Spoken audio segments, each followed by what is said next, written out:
Pemilu tinggal 2 hari lagi. KPU pun sudah menetapkan masa tenang mulai 11 hingga 13 Februari. Tak ada lagi alat peraga, bahkan kegiatan kampanye. Semua diminta tenang sampai pencoblosan tiba.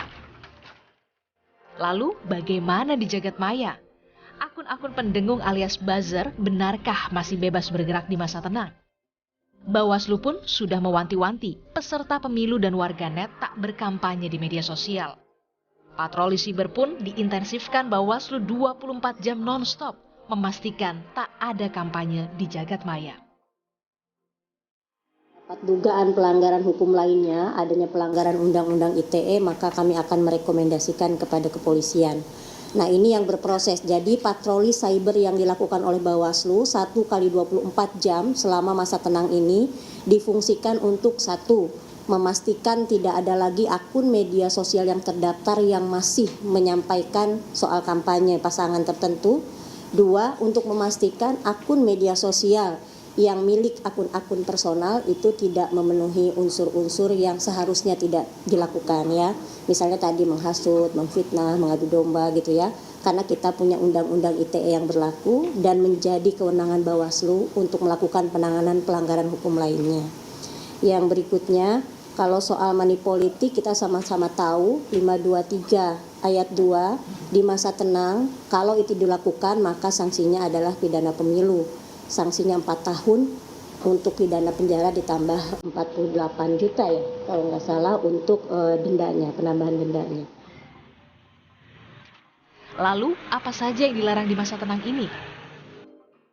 Sesuai aturan, selama masa tenang, peserta pemilu dilarang melakukan aktivitas kampanye, menjanjikan imbalan. Media massa pun dilarang menyiarkan berita, iklan, hingga rekam jejak yang mengarah kepada kepentingan kampanye. Lembaga survei pun dilarang mengumumkan hasil survei mereka. Jika terbukti melanggar, maka sanksi pidana menanti di depan mata. Mulai ancaman 4 tahun penjara bagi yang melanggar kampanye dan politik uang, ancaman 1 tahun penjara bagi media massa dan publikasi survei di masa tenang. Tim Liputan, Kompas TV. Setelah 75 hari kampanye, KPU sudah menetapkan mulai 11 hingga 13 Februari besok masuk masa tenang kampanye. Lalu bagaimana di jagat maya? Apakah pendengung atau buzzer juga mengenal masa tenang? Lengkapnya kita bahas bersama analis Drone Emprit, Nova Mujahid.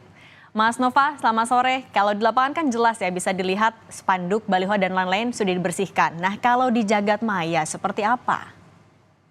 Selamat sore Mbak Cindy. Ya, di jagat maya memang kalau kita lihat ada penurunan volume percakapan yang langsung mengajak atau mengkampanyekan paslon-paslon tertentu. Tetapi volume percakapan ini sebagian besar memang disumbang oleh akun-akun influencer yang mungkin terdaftar atau yang tidak terdaftar sekalipun, tapi influencer besar gitu, itu sedikit sekali mereka, atau kalau 11 itu masih ada, 1-2, tapi kalau 12 ini sudah tidak ada lagi yang mengkampanyekan itu. Begitu Mbak Cindy. Akan tetapi kalau kita lihat di luar buzzer besar, influencer-influencer besar gitu ya, kayak katakanlah pendukung perorangan, pendukung yang anonim dan sebagainya, itu tentu mereka masih banyak sekali yang berbicara tentang para paslon, baik mengkampanyekan paslonnya maupun mendegradasi paslon-paslon di sebelahnya. Oke, artinya kalau yang masih banyak itu justru yang tidak terdaftar ya di KPU akun-akunnya. Dan itu kontennya kebanyakan soal apa sih? Yang banyak itu yang justru yang tidak terdaftar ya, akun-akun pribadi, pendukung pribadi, anonim kayak gitu, itu yang banyak masih berbicara. Kalau kontennya kita lihat dalam 2 hari terakhir ini 11-12 kebanyakan masih aktivitas-aktivitas di hari sebelumnya, aktivitas di JIS, aktivitas di GBK itu masih banyak sekali dibicarakan oleh publik. Selain juga beberapa yang ramai hari ini adalah naik sekali itu perbincangan tentang dirty vote ya, itu di 3 paslon semuanya membicarakan tentang itu sangat fenomenal dan banyak sekali menuai kontroversial di semua kanal, saya kira nggak cuma Twitter tapi juga TikTok, Instagram, Facebook. Oke. Nah, Mas Nova, kan Bawaslu juga punya patroli siber yang 24 jam nonstop. Tapi kan kita juga tahu sebenarnya fokusnya adalah ke akun-akun yang sudah terdaftar. Nah, ini efektif nggak sih yang dilakukan Bawaslu? Saya kira patut diapresiasi dan kalau menurut saya cukup efektif karena akun-akun terdaftar itu toh mereka juga harus tetap mengikuti aturan-aturan kampanye dan memberikan contoh ya, saya kira ya. Paling penting adalah memberikan contoh para pendukungnya agar tidak terlalu katakanlah barbar gitu di media sosial. Karena selain kampanye-kampanye positif, ada negatif campaign masih juga beredar sampai saat ini adalah black campaign yang menyasar para paslon itu semuanya kena dan black campaign ini kan tidak mengenakan untuk demokrasi kita, untuk perbincangan demokrasi kita. Jadi saya kira itu bagus sekali, patut diapresiasi. Oke, mungkin ada nggak platform media sosial yang paling perlu diawasi nih sama Bawaslu karena pendengungnya paling banyak atau kontennya nggak bisa susah untuk di stop di apa ya dijaga gitu? Oke, kalau dari sisi volume, Twitter itu paling berisik memang, tetapi klasternya di Twitter itu kan sudah semakin pejal ya, sudah semakin kelihatan mereka mendukung ke siapa dan ke siapa. Tetapi kalau saya lihat platform yang perlu dipatroli atau dilihat secara intensif oleh Bawaslu, saya kira TikTok tuh, karena di sana banyak sekali beredar pesan-pesan yang selain hoax juga pesan-pesan yang saat ini sebenarnya sudah dilarang untuk disebarkan, mengkampanyekan negatif campaign, positif campaign, dan hoax itu. Jadi selain itu TikTok juga memiliki dalam pantauan kami, TikTok juga memiliki reach dan impression paling tinggi di antara kanal-kanal media sosial lainnya. Jadi dia akan menyebar lebih masif, meskipun volumenya lebih sedikit, tapi sebarannya lebih baik daripada di kanal lainnya. Oke, nah kalau informasi bohong atau hoax juga nih di beberapa platform media sosial masih banyak juga kah di masa tenang ini? Maaf, ulangi Mbak Kalau pertanyaan. untuk informasi bohong, berita bohong, hoax di media sosial di masa tenang ini masih banyak juga, Mas? Eh, saya melihat masih terus beredar, meskipun kebanyakan adalah hoax-hoax lama ya, hoax-hoax yang sudah diproduksi sebelumnya. Saya tidak melihat ada hoax-hoax baru, kecuali yang terkait dengan dirty vote. Ada beberapa yang bikin hoax tentang itu.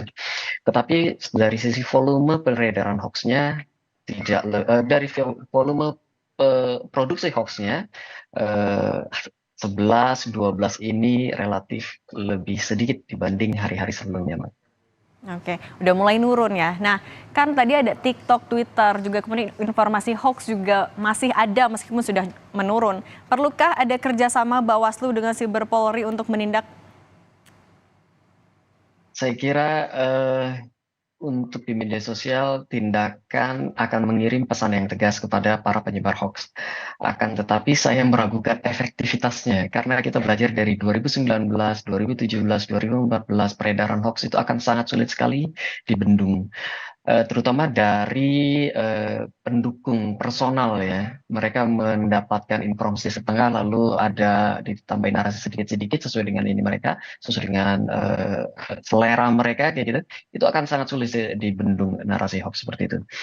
Akan tetapi dengan memberikan sinyal bahwa ini tidak baik, ini melanggar hukum, itu saya kira sedikit banyak akan memengaruhi. Meskipun efektivitasnya saya belajar dari 2019 kemarin, saya masih agak meragukan hal itu bisa mengurangi volume peredaran hoax. Apalagi kalau kita lihat hoax itu kan tidak hanya di media sosial berhentinya, tapi juga masuk ke pesan-pesan pribadi, Telegram, WA, bahkan kadang-kadang sampai SMS juga. Nah, oke. Kalau evaluasinya menurut Mas Nova sendiri penanganannya mulai dari pendengung kemudian yang para penyebar hoax ini, gimana apa yang bisa dilakukan?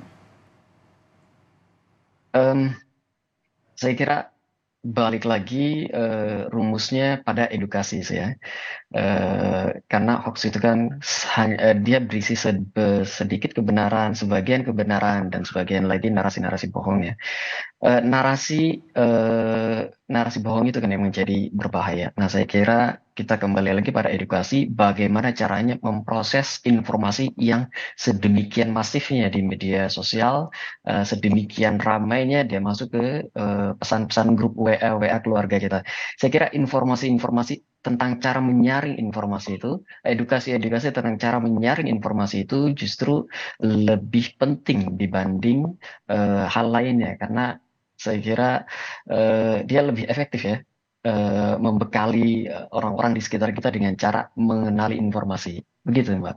Oke, nah kan 2 hari lagi nih kita mau melakukan pencoblosan, tapi tadi ya buzzer, pendengung masih banyak, informasi hoax juga banyak, bahkan masuk ke kanal-kanal pribadi seperti WhatsApp. Bagaimana kita juga bisa menyikapi sebagai masyarakat menjelang hari pemungutan suara yang sudah semakin dekat? Di media sosial, saya kira perbincangan tentang memilih itu akan semakin ramai justru mendekati masa pencoblosan.